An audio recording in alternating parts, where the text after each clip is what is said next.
الله من الشيطان الرجيم. بسم الله الرحمن الرحيم. ولأضلنهم ولأمنينهم ولآمرنهم فليبتكن آذان الأنعام ولآمرنهم فليغيرن خلق الله ومن يتخذ الشيطان وليا من دون الله فقد خسر خسرانا مبينا. يعدهم ويمنيهم وما يعدهم الشيطان إلا غرورا. أولئك مأواهم جهنم ولا يجدون عنها محيصا. والذين آمنوا وعملوا الصالحات سندخلهم جنات تجري من تحتها الأنهار خالدين فيها أبدا وعد الله حقا ومن أصدق من الله قيلا. محترم سامعین کرام، سورۃ النساء سورہ نمبر 4 اور اسی سورت سے ابھی آپ کے سامنے آیت نمبر 119، 120، 121 اور 122 یہ چند آیات تلاوت کی گئیں۔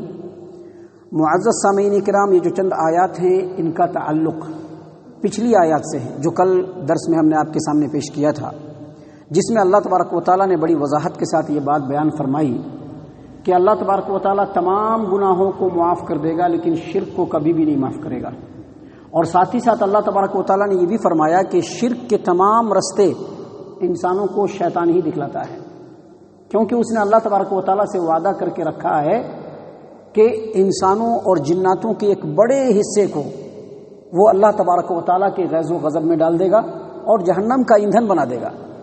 اس لیے اگر کوئی کسی بھی شرکی انداز میں کسی کے سامنے بھی جھکتا ہے یا کسی کو پکارتا ہے تو وہ اس کو نہیں بلکہ شیطان کو پکارتا ہے، اور شیطان نے ایسا وعدہ کیا ہے، اس لیے اللہ تبارک و تعالیٰ نے اس کے اوپر لعنت فرمائی ہے۔ اللہ تبارک و تعالیٰ نے کل جو ہم نے آیت کریمہ آپ کے سامنے پڑھی اس میں اللہ تبارک و تعالیٰ نے فرمایا لعنہ اللہ، اللہ تبارک و تعالیٰ نے اس کے اوپر لعنت کی ہے۔ وقال، اور شیطان نے کہہ رکھا ہے لأتخذن من عبادک نصیبا مفروضا، میں تمہارے بندوں میں سے ایک بڑے اور مقررہ حصے کو جہنم کا ایندھن بنا دوں گا۔ اس کے بعد اللہ تبارک و تعالیٰ نے مزید فرمایا کہ شیطان نے مزید کیا کیا کہا ہے، اس کی کیا کیا چال بازیاں ہیں، وہ کس کس طرح سے انسانوں کو گمراہ کرتا ہے، کس کس طرح سے جہنم سے قریب کرنے کی کوشش کرتا ہے۔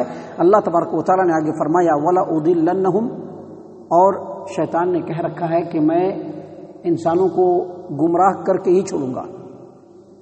وَلَأُمَنِّيَنَّهُمْ، اور انسانوں کو آرزویں دلاؤں گا۔ آرزو، یہ جو آرزو ہے نا، یہ بڑی پیاری چیز ہوتی ہے۔ آدمی کے دلوں میں جب آرزو اٹھتی ہے، کسی چیز کی آرزو انسان کے دل میں جگتا ہے تو وہ آرزو جو ہوتی ہے وہ بہت پیاری چیز ہوتی ہے، جس کو خواہش بھی کہہ سکتے ہیں۔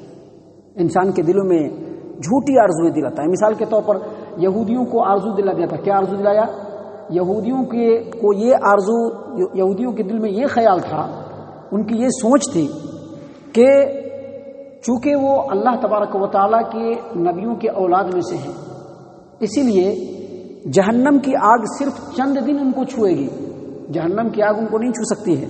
جتنے دن انہوں نے گائے کے بچڑے کی پوجا کی تھی بس اتنے ہی دن وہ جہنم کے اندر جلیں گے۔ یہ عقیدہ ان کے اندر رائج ہو چکا تھا، شیطان نے یہ عقیدہ ان کے اندر پختہ کروا دیا تھا۔ ساتھ ہی ساتھ شیطان نے ان کے اندر یہ عقیدہ بھی پیدا کروا دیا تھا کہ چونکہ وہ نبیوں کے اولاد ہیں، اللہ تبارک و تعالیٰ کے بڑے چہیتے ہیں، لہذا آخرت میں ان کو ہرگز عذاب نہیں ہو سکتا ہے۔ یہ اور اس طرح کے عقیدے اور آرزوؤں کو انسانوں کے دلوں میں وہ پختہ کر کے گناہوں پر انسانوں کو دلیر کرا دیتا ہے۔ اسی طرح سے یہ جو عقیدہ ہے صرف یہودیوں تک محدود نہیں ہے، بلکہ اس میں عیسائی بھی ملوث ہیں اور مسلمان بھی اس میں پیش ہیں۔ عیسائیوں کے ہاں کیا عقیدہ ہے؟ عیسائیوں کے ہاں کفارہ مسیح کا عقیدہ ہے، جس کو ہم کنفیشن کہتے ہیں۔ وہ کیا ہوتا ہے کہ عیسائیوں کے چرچ کے کونے میں گوشے میں ایک کمرہ ہوتا ہے جس میں یہ عقیدہ ہے کہ ہفتے میں ایک روز یا کسی روز بھی کوئی مجرم اس کمرے کے اندر جا کر کے بیٹھ جائے تو اس کمرے کے اس طرف چرچ کے پادری صاحب ہوتے ہیں، وہ آ کر کے بیٹھ جاتے ہیں۔ اب یہ پادری صاحب کے سامنے پورا گناہ اگر ایکسیپٹ کر لیں گے، اقرار کر لیں گے، اعتراف کر لیں گے تو ان کا پورا گناہ معاف ہو جائے گا۔ یہ عقیدہ ہے عیسائیوں کا، جس کو کفارہ مسیح کا عقیدہ کہتے ہیں۔ اسی طرح سے مسلمانوں کے ہاں بھی بڑے عقیدے ہیں۔ مسلمانوں کے ہاں کیا عقیدہ ہے؟ جو سید گھرانے کے لوگ ہیں ان کا کہنا ہے کہ ہم تو سید خاندان کے، ہم تو پاک ہیں، ہم کو پہلے سے ہی بخش دیا گیا ہے۔ یا اسی طرح سے مسلمانوں کے اندر پیری اور مریدی کا چکر چلا دیا کہ اگر پیر صاحب سے بیعت کر لیے یا پیر صاحب کا پیالہ پی لیے بس ہو گیا، خلاص تمہاری زندگی کامیاب اور آخرت بھی کامیاب، آخرت میں تم کو کسی بھی طرح کا کوئی عذاب ہونے والا نہیں۔ تو اس طرح کی آرزویں شیطان انسانوں کو دلاتا ہے، عقیدے اس کے اندر، اور صرف آخرت تک نہیں ہوتا ہے، دنیا کے اندر بھی۔ دیکھو یہ کاروبار کر لو گے تو کامیاب ہو جاؤ گے، دیکھو کاروبار میں جتنا زیادہ ٹائم دو گے اتنا زیادہ تم کو فائدہ ہوگا، کاروبار کو چھوڑ کر کے مت جاؤ۔ دنیا کی ترقی، شادمانی اور خوشحالی کے وعدے کرا کر کے انسان کو گمراہی کی طرف ایک دم شیطان لے کے چلا جاتا ہے۔ اسی لیے اللہ تبارک و تعالیٰ نے یہاں پر بالکل وضاحت کے ساتھ فرما دیا کہ شیطان نے کہہ رکھا ہے کہ ہم انسانوں کو گمراہ کر کے چھوڑیں گے، ان کو آرزویں دلائیں گے، وَلَآمُرَنَّهُمْ فَلَيُبَتِّكُنَّ آذَانَ الْأَنْعَامِ، اور ہم ان کو حکم دیں گے کہ وہ چوپائے جانوروں کے کانوں کو چیر ڈالیں، شرکیہ طور پر۔ جیسا کہ مشرکین مکہ کے ہاں یہ عقیدہ تھا کہ اگر کسی اونٹ سے 10 بچے پیدا ہو جائیں، 10 بچے، تو وہ کیا کرتے تھے کہ اب اس اونٹنی سے کام نہیں لینا ہے، یا پھر کسی میل اونٹ سے، اس کے نطفے سے اگر 10 بچے پیدا ہو جائے تو اب اس اونٹ کو اللہ غیر اللہ کے نام پر چھوڑ دیں گے، غیر اللہ کے نام پر، اور اس سے اب کام لینا حرام ہے، اور اس کو پہچاننے کے لیے اس کے کان کو چیر ڈالتے تھے۔ یہ شرکی عقیدہ اور اس طرح کے جتنے بھی عقیدے ہیں وہ تمام شیطان کی طرف سے ہیں۔ مزید آگے اللہ تبارک و تعالیٰ نے فرمایا وَلَآمُرَنَّهُمْ فَلَيُغَيِّرُنَّ خَلْقَ اللَّهِ، اور شیطان نے یہ بھی وعدہ کر کے رکھا ہے، ہمارے سامنے یہ اقرار کر کے رکھا ہے کہ میں انسانوں کو حکم دوں گا کہ اللہ تبارک و تعالیٰ کی پیدائش میں تبدیلی کریں۔ اللہ تبارک و تعالیٰ کی پیدائش میں، اللہ تبارک و تعالیٰ کی پیدائش میں، اللہ تبارک و تعالیٰ کی فطرت میں تبدیلی کیسے ہوتی ہے؟ مثال کے طور پر اللہ تبارک و تعالیٰ نے مرد کو مرد بنایا ہے یا عورت کو عورت بنایا ہے۔ اب کوئی مرد عورتوں کی طرح سے اپنا بیس بنا لے، یا کوئی عورت ایسا پہناوا اوڑھاوا پہن لے کہ جیسا لگے کہ وہ مرد ہی ہے، تو یہ اللہ تبارک و تعالیٰ کی خلقت کے اندر، اللہ تبارک و تعالیٰ کی پیدائش کے اندر یہ تبدیلی ہے۔ اسی طرح سے اگر کوئی بھیس بدل کر کے لوگوں کو دھوکہ دینے کی کوشش کرتا ہے، یہ بھی اللہ تبارک و تعالیٰ کی پیدائش میں تبدیلی ہے۔ یا اسی طرح سے اگر کوئی آدمی اپنے چہرے کے اوپر ایسی کانٹ چھانٹ کرتا ہے جس سے وہ ذرا خوبصورت دکھے، سب چیز بولنے کی نہیں، آپ لوگ خود سمجھ سکتے ہیں، آئی بروز کراتے ہیں اور بھی دوسری چیزیں، تھریڈنگ کرواتے ہیں، یا مرد حضرات بھی بہت کچھ کرواتے ہیں، یہ ساری چیزیں اللہ تبارک و تعالیٰ کی پیدائش میں تبدیلی ہے۔ اسی طرح سے اللہ تبارک و تعالیٰ نے کسی چیز کو کسی چیز کے لیے پیدا کیا اس کو بند کرنے کی کوشش کرنا۔ مثال کے طور پر اللہ تبارک و تعالیٰ نے مردوں اور عورتوں کو کیوں پیدا کیا؟ تاکہ نسل آگے بڑھے، لیکن کیا کرتے ہیں کہ مرد کی نسل بندی کرا دیتے ہیں، بانجھ بنا دیتے ہیں، عورتوں کو بانجھ بنا دیتے ہیں، یا پھر ان کا ابارشن کرا دیتے ہیں، یا فیملی پلاننگ کرا دیتے ہیں، برتھ کنٹرول کرا دیتے ہیں، نسل کشی، یہ سارے کے سارے اللہ تبارک و تعالیٰ کی پیدائش میں تبدیلی ہے۔ اسی طرح سے اللہ تبارک و تعالیٰ نے انسان کو اچھا خاصا بنایا ہے، لیکن آج کل کے ڈیٹ میں لوگ ٹیٹو بنواتے ہیں، یہاں پہ ٹیٹو بنوائیں گے۔ خواتین حضرات تو بے حیائی کی حد کو پار کرتے ہوئے شرمگاہ کے مقام پر بھی ٹیٹو بنواتی ہیں۔ تو یہ سارے جو ٹیٹوز بنوانا ہے یہ بھی اللہ تبارک و تعالیٰ کی خلقت کے اندر تبدیلی ہے۔ اسی لیے شیطان نے یہ کہہ دیا ہے اللہ تبارک و تعالیٰ کے سامنے کہ فَلَا يُغَيِّرُنَّ خَلْقَ اللَّهِ وَلَآمُرَنَّهُمْ فَلَا يُغَيِّرُنَّ خَلْقَ اللَّهِ۔ شیطان نے ہمارے سامنے کہہ رکھا ہے کہ ہم انسانوں کو یہ حکم دیں گے کہ وہ اللہ تبارک و تعالیٰ کی خلقت میں، اللہ تبارک و تعالیٰ کے پیدا کی ہوئی صورت میں تبدیلی کریں گے، اس کا ہم یہ ان کو حکم دیں گے اور وہ ایسا کریں گے۔ عورتوں کا ٹھکانہ کہاں پر ہے؟ عورتوں کا ٹھکانہ چہار دیواری کے اندر ہے، لیکن اب عورتوں کو آفیسز کے اندر ڈھکیل دیا جائے، بازاروں میں لے آیا جائے، کھیتیوں میں لے آیا جائے، تاکہ عورتیں بھی مردوں کے شانہ بشانہ مل کر کے کام کریں۔ یہ بھی اللہ تبارک و تعالیٰ کی خلقت میں تبدیلی ہے، کیونکہ شیطان نے انسانوں کو یہ حکم دیا ہے اور انسان شیطان کے پیچھے چلا جا رہا ہے۔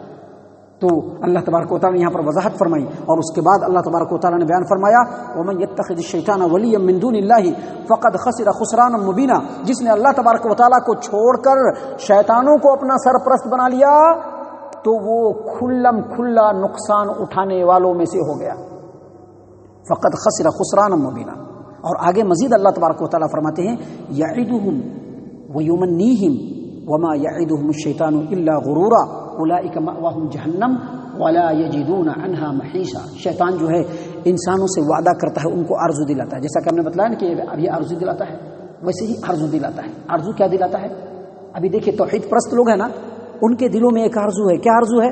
ہم توحید پرست ہیں، ہم چاہے جو گناہ کر لے معاف ہو جائے گا، جو گناہ کر لے معاف ہو جائے گا، ہم توحید پرست ہیں، توحید جب ہمارے پاس ہے تو ہم چاہے جو بھی گناہ کر لے ہمارا گناہ معاف ہو جائے گا. یہ خیال انسان کو گناہوں پر ابھارتا ہے. اسی طرح سے ہم نے جیسا کہ بتلایا پیری مریدی کا چکر چلوانا، یا اسی طرح سے انسان یہ سمجھنے لگے کہ ہم تو انسان ہیں، ہم سے غلطی ہوگی ہی، ہم سے گناہ ہوگا ہی، ابھی ترنت معافی کیا مانگنے جائے، ابھی بہت ساری عمر باقی، ابھی 30-40 کے بھی ہیں، ابھی 60-70 سال ہم زندہ رہیں گے، عمر کے کسی پڑاؤ میں آ کر کے اللہ تبارک و تعالیٰ سے معافی مانگ کر کے داڑھی واڑی بڑھا لیں گے اور مسجد کو پکڑ لیں گے. یہ ساری کی ساری آرزوئیں انسان کو گناہ پر دلیر کراتا ہے، اور یہ سارے کے سارے آرزوئیں شیطان انسانوں کے دلوں میں ڈالتے ہیں، شیطان ڈالتے ہیں انسانوں کے دلوں میں. اور یہ آرزو صرف یہیں تک نہیں رہتا ہے، بلکہ دنیاوی چاہت اور خواہش، ہمارے پاس بڑا بنگلہ بھی ہو جانا، کوٹھی بھی ہو جانا، ہمارے پاس گاڑی بھی ہو جانا، ہر طرح کے عیش و آرام ہو جانا، رائل زندگی ہمارے پاس رہنا، یہ ساری آرزوئیں انسانوں کے دلوں میں شیطان ڈالتا ہے. حالانکہ جس کو جتنا مقدر ہے اللہ تبارک و تعالیٰ اس کے محنت کے کرنے پر اس کو ضرور دے گا، اور انسان کو محنت کرنے کے لیے کہا گیا ہے، لیکن آرزو پالنے کے لیے نہیں کہا گیا ہے، آرزو پالنے کے لیے نہیں. اللہ کے رسول صلی اللہ علیہ وسلم کا فرمان ہے کہ انسان کی عمر جیسے جیسے آگے بڑھتی ہے اس کی خواہش اور اس کی لالچ جوان ہوتی چلی جاتی ہے، اور یہی دو چیزیں گمراہی کا ذریعہ ہے. انسان کی اتنی خواہشیں ہیں کہ خواہشوں کو پورا کرتے کرتے کرتے کرتے زندگی گزر جاتی ہے، یہاں تک کہ موت اس کو اپنے شکنجے میں لے لیتا ہے اور اس کے آرزو کا سلسلہ وہیں پہ کٹ ہو جاتا ہے.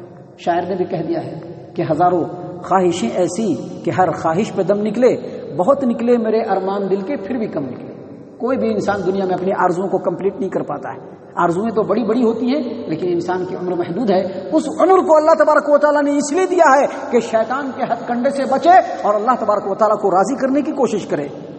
اسی لیے اللہ تبارک و تعالیٰ نے یہاں پر کہہ دیا ہے کہ شیطان جو ہے وعدہ بھی کرتا ہے، امیدیں بھی دلاتا ہے، لیکن شیطان کا وعدہ صرف دھوکہ ہے، اور جو لوگ شیطان کے چکر میں پڑے ان کا ٹھکانہ جہنم ہے، جس میں وہ ہمیشہ ہمیشہ رہیں گے. اس کے بعد اللہ تبارک و تعالیٰ نے آگے فرمایا والذین آمنوا وعملوا الصالحات سندخلهم جنات تجری من تحتها الانہار خالدین فیہا ابدا وعد اللہ حقا ومن اصدق من اللہ قیلا.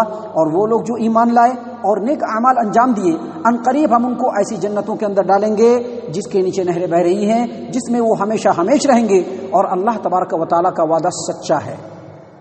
دیکھیے پیرلر اللہ تبارک و تعالیٰ نے کمپیئر کروایا کہ ایک طرف شیطان بھی وعدہ کرتا ہے اور دوسری طرف اللہ بھی وعدہ کرتا ہے، لیکن اللہ کا وعدہ سچا ہے، اور گفتگو میں باتوں میں اللہ سے زیادہ سچا کوئی نہیں ہو سکتا. ومن اصدق من اللہ قیلا.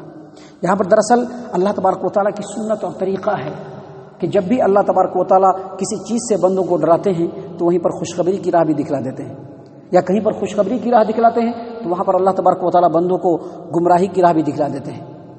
تو جیسے یہ بتلایا اللہ تبارک و تعالیٰ نے کہ شیطان کا وعدہ دھوکہ ہے، اس کی امیدیں بالکل دھوکہ ہے، ریت چمکتے ہوئے ریت کے ذرات کی طرح سے ہے، ویسے ہی اللہ تبارک و تعالیٰ نے ایمان کا اور نیک اعمال کا وعدہ کیا ہے کہ جو لوگ نیک اعمال کریں گے ایمان لانے کے بعد ان کے لیے جنت ہے، ایسی جنت جس کے نیچے نہریں بہ رہی ہوں گی، اور اس میں وہ ہمیشہ ہمیشہ رہیں گے. اور اللہ تبارک و تعالیٰ کا وعدہ یقینی طور پر حق ہے، سچا ہے، اور اللہ سے سچی بات کوئی نہیں کر سکتا، اللہ سے زیادہ سچی بات. معزز سامعین کرام، یہ باتیں ہیں جو اللہ تبارک و تعالیٰ نے خالص ہماری ہدایت و رہنمائی کے لیے اس صورت کے اندر نازل فرمائی ہے. آگے اور بھی بہت ساری باتیں ہیں جو اللہ تبارک و تعالیٰ نے ہمارے سامنے رکھی ہیں، جن کے اوپر غور و فکر کرنا اور جس کے مطابق اپنی زندگی کو بنانا ہم تمام کے لیے انتہائی ضروری ہے. اللہ تبارک و تعالیٰ سے دعا ہے کہ اللہ تبارک و تعالیٰ ہم تمام کو ان باتوں کے اوپر غور و فکر اور تدبر کرنے کی توفیق عنایت فرمائے. ہم تمام کو ہمارا رب صحیح معنوں میں مومن اور مسلمان بنائے، جنت الفردوس میں جگہ عطا فرمائے. اے اللہ ہم تمام کو جہنم سے پناہ دے. اے رب العالمین ہم تمام کو جہنم سے پناہ دے. اے مالک الملک ہم تمام کو جہنم سے پناہ دے. آمین یا رب العالمین. وما علینا الا البلاغ المبین.